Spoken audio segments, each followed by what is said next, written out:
Greetings, lovely gremlins. Today I'm drawing one of the main characters from my indie horror RPG, Missklang, Vivica Mortis, the Reprogrammer. Vivica has always carried this very specific atmosphere with her, a mix of elegance, discomfort, and quiet sadness. She doesn't speak much, but everything about her body language feels intentional. She's calm, gentle even, but there's a weight behind her presence that makes you wonder what she has seen and what she chooses not to say. Some of you noticed she doesn't really look human, and let's be honest, she isn't. Her biology is unique, strange even. Something that feels like it shouldn't be alive, and yet it is. Vivica is what I call a Wiedergänger. It's an old folklore term that means rewalker, someone who came back from the dead again. I never liked calling her a zombie or a revenant, because that would pull her into a box that doesn't fit her personality at all. She needed something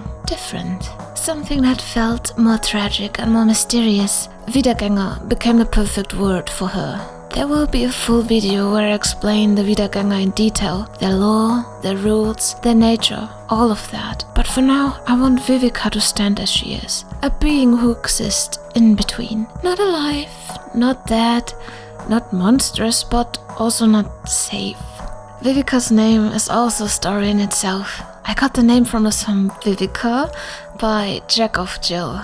It stuck with me for years, not just because I loved that band as a little lassie, I still do, and what makes it even funnier is that Vivica existed so long before Missklang was even an idea. In a comic I planned years ago, she was already there, a zombie-like girl with a V name. I think I called her Vika. I have a weakness for V names, I admit it. That comic also had Cecilia and Ginevra in as the lead roles actually, so it's kind of sweet how all three of them followed me across different versions of stories until they found their own home in Missklang. Characters really do grow with you, I suppose.